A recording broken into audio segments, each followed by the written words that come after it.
ओम नमो भगवते वासुदेवाय।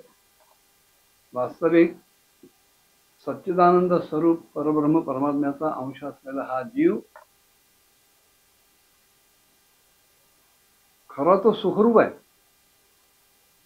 पण अज्ञानामुळं ते सुख तो आनंद बाहेरच्या गोष्टीमध्ये तो शोधायला लागतो।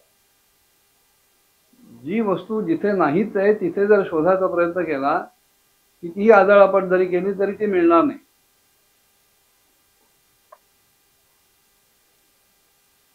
शास्त्रकारांनी विचारलं की कुठल्या हेतूने माणसं धडपड करतात हो? प्रत्येकाच्या कर्माच्या मागे प्रेरणा काय आहे, हेतू काय आहे, त्याचं प्रयोजन काय आहे? आणि त्यांनी उत्तरही दिलं की माणसं केवळ सुखासाठी धडपडतात आणि हे सुख ज्या ज्या गोष्टींमध्ये आहे असं त्यांना वाटतं त्या गोष्टी मिळवण्यासाठी ते प्रयत्नशील असतात। साध्या सरळ मार्गानं जर काही मिळालं फार उत्तम, पण तसं जर मिळत नसेल तर माणसं वाकड्या मार्गाला सुद्धा लागतात, वाम मार्गाला लागतात। ज्या गोष्टींमुळे सुख मिळावं अशी अपेक्षा असते त्या गोष्टींमधनं जर सुख मिळालं नाही तर त्या वस्तूची मोडतोड सुद्धा करायला माणसं मागे पुढे बघत नाहीत। मग ती एखादी महागडी चारचाकी गाडी असो किंवा अन्य कुठली वस्तू असो, जे जे म्हणून आपल्या सुखाचं साधन आहे ते जर आपल्याला सुख द्यायला असमर्थ असेल, आपल्या सुखाच्या आड येत असेल तर माणसं त्याचा केवळ त्याग करतात असं नाही, त्याचा विध्वंसही करायला प्रवृत्त होतात। आणि ही वृत्ती केवळ जड वस्तूंच्या बाबतीत असते असं नाही, तुमच्या आमच्यासारख्या सजीव देहांबद्दल सुद्धा ती घटना घडते। माझ्या देहाला सुख मिळावं म्हणून जर पत्नी आपल्या पसंतीने आणली असेल आणि ती जर आपल्या सुखाच्या आड येत असेल तर माणसं आपल्या पत्नीचाही वध करायला कमी करत नाही।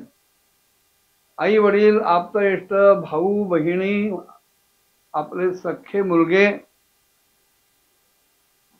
कोणीही समोर असलं आणि ते जर आपल्या सुखाच्या आड येत असेल, आपल्या सुखामध्ये बाधा निर्माण करत असेल, आपल्याला अपेक्षित असलेलं सुख जर ते देत नसतील तर माणसं केवळ त्यांचा त्याग करतात असं नाही, त्यांचा वध सुद्धा करतात, त्यांचा जीव सुद्धा घ्यायला उद्युक्त होतात। आणि एवढं करून सुद्धा जे अपेक्षित सुख आहे ते मिळालं नाही की मग नाना प्रकारचे रोग चित्तामध्ये जडतात, मनोरुग्ण होतात, हिंसावृत्ती वाढत जाते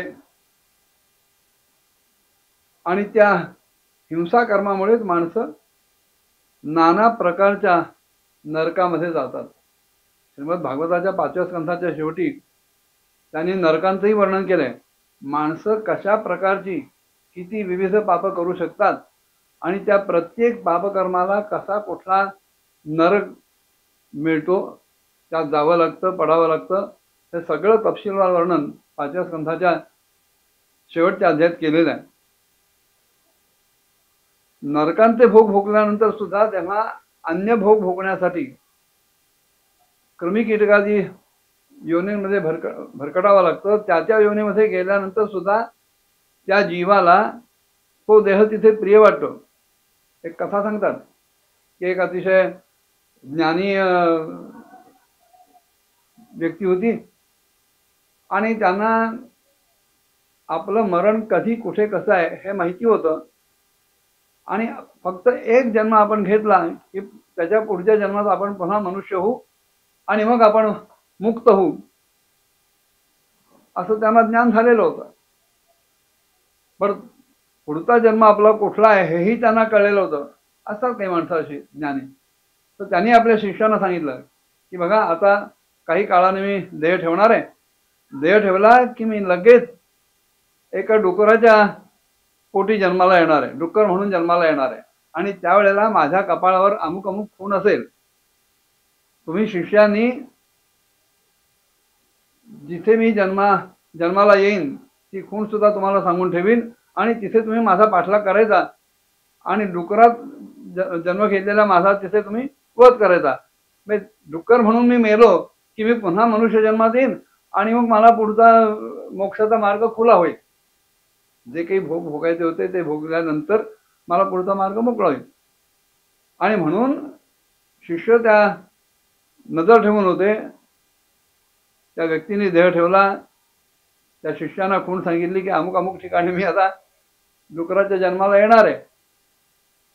मग शिष्य त्या सगळ्या पाळतीवर होते आणि त्यांनी सांगितलेल्या खुणेप्रमाणे जेव्हा त्यांना शिष्यांना कळलं की अरे हे जे डुकराचं पिल्लू आहे ना हेच आपले गुरुजी आहेत आणि म्हणून ते जेव्हा भाला घेऊन त्याला मारायला धावले तेव्हा त्या डुकराच्या जन्मात देहात असलेल्या त्या गुरुजीने सांगितलं अरे अरे अरे नका मारू नका मला इथेच चांगलं वाटतंय. मनुष्य ज्या ज्या योनींमध्ये भटकत असतो त्या देहाशी त्याची आसक्ती जडल्यामुळं तिथे त्या देहातून तो भोग घेण्याचा आनंद मिळवण्याचा सुख मिळवण्याचा प्रयत्न करतो आणि देहाशी आसक्त झाल्यानंतर तिथेही त्याला मरणाची भीती वाटते. मागच्या जन्मी आपण काहीतरी कुकर्म केलं होतं म्हणून आपण ह्या निकृष्ट योनीला जन्माला आलो आहोत हे भान सुटतं आणि अज्ञानामुळं त्या योनीतच मनुष्य अडकायला लागतो.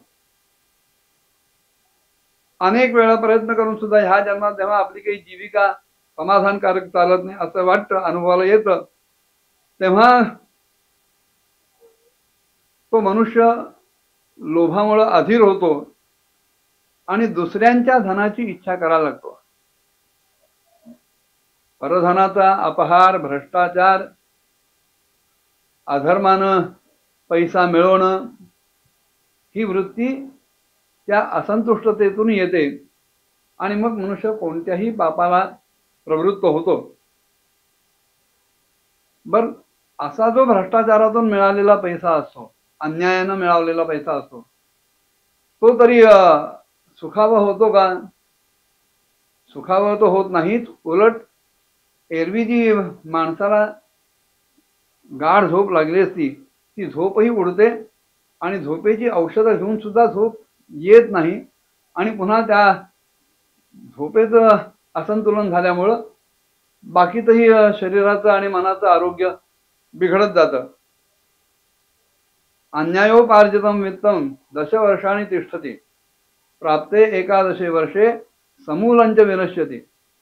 एक सुभाषितकार म्हणाले तुम्ही जर अन्यायानं भ्रष्टाचारानं दुसऱ्यांच्या माना पिरगाळून जर काही पैसा कमवला असेल तर जास्तीत जास्त 10 वर्षापर्यंत तो पैसा तुमच्या जवळ राहील. कदाचित तुम्हाला तथाकथित सुख देऊ शकेल. पण 11वं वर्ष सुरू झालं की अलीकडे मिळवलेला सगळा पैसा मुळासकट नाहीसा होईल आणि पहिल्यापेक्षा मनुष्य आणखीन दुःखाच्या खोल गर्तेत लोटला जाईल.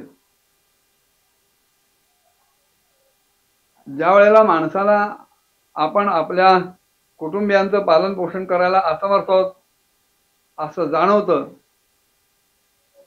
त्यावेळेला त्या कुटुंबियांकडनं सुद्धा माणसाला योग्य तो आदर मान सन्मान मिळत नाही. जो वरी पैसा तो वरी पैसा असतील शेत तर जमतील भूत.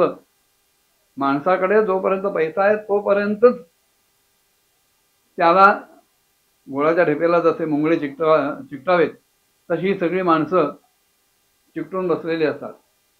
एकदा ह्याच्या जवळचा पैसा संपला की मग बायको सुद्धा त्याला सोडून जाते, मुलं बाळं सोडून जातात, आपतेष्ट बिचारी नाचे होतात आणि पुन्हा हा मनुष्य निराशेच्या गर्तेत ढकलला जातो.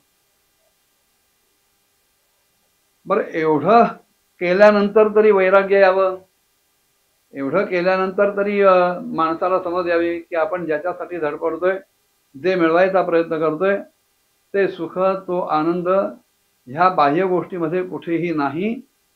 तो आनंद केवळ आपल्याच ठिकाणी आहे, आतच आहे आणि आतल्या सुखाचा आत्मसुखाचा आपण शोध घ्यायला पाहिजे.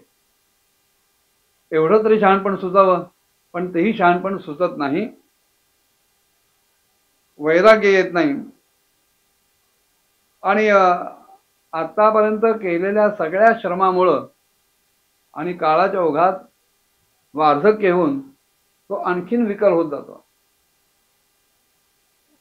ज्यांच्यावर आतापर्यंत पैशाच्या जोरावर सत्ता गाजवली तेच लोक हा मनुष्य विकल झाल्यानंतर, वृद्ध झाल्यानंतर, हतबल झाल्यानंतर एखाद्या कुत्र्याला जसं हडूद करावं तशी करायला लागतात. त्याचा मान ठेवत नाहीत, अपमान करतात, पदोपदी त्याला खाली बघायला लावतात. इथे एका ठिकाणी अर्थशब्द वापरलाय. आपल्या व्यवहारात सुद्धा आपण अर्थशब्द वापरतो. ज्याची ज्याची इच्छा व्हावी त्या गोष्टीला अर्थ असं म्हणतात. आणि त्या अर्थशब्दामध्ये सुद्धा मूळ धातू ऋ आहे. आणि ऋ याचा अर्थ आहे दूर जाणं. जे म्हणून आपण जवळ करायला बघतो ते सगळं केव्हा ना केव्हा तरी आपल्यापासून दूर जातं. मग उरतं काय? सुभाषितकारांनी सांगितलं, धनानि भूमौ पशवस्य गोष्ठे भार्या ग्रहद्वारी जनस्मशाने देहश्चितायाम परलोक मार्गे कर्मानुगो गच्छति जीव एकहा.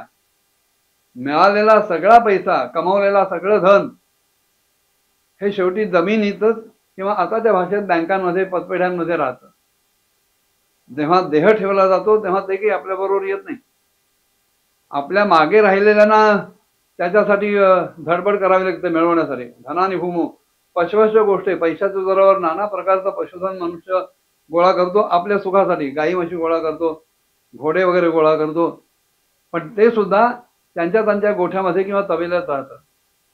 त्यातला कोणताही प्राणी, कुत्री, मांजरी, पोपट, मैना, कुठलाही प्राणी किंवा पक्षी हा मेला म्हणून त्याच्यासाठी अश्रू ढाळायला तिथे येत नाही स्मशानामध्ये.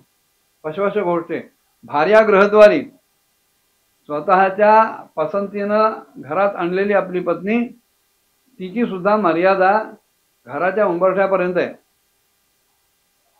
ती सुद्धा याच्याबरोबर जाऊ शकत नाही. जनस्मशाने, पैशाच्या जोरावर जो मित्र परिवार गोळा केला जातो तो सुद्धा स्मशानापर्यंतच याला साथ देतो. ज्या देहासाठी किंवा ज्या देहाला सुख मिळावं म्हणून आयुष्यभर धडपड केली जाते तो देह सुद्धा चितेपर्यंतच साथ देतो.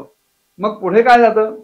कारण देह म्हणजे जीव नव्हे, ह्या दोन भिन्न गोष्टी आहेत. देह जड आहे आणि जीव चेतन आहे.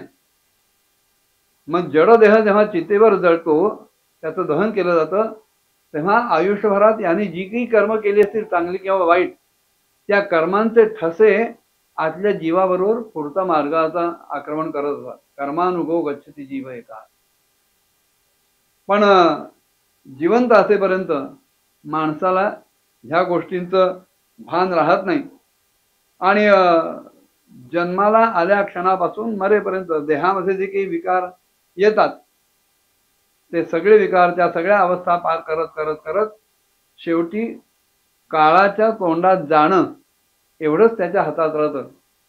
आणखीन पुढे काय काय त्याने उपदेश केला पुढच्या भागात बघूया. ओम नमो भगवते वासुदेवाय.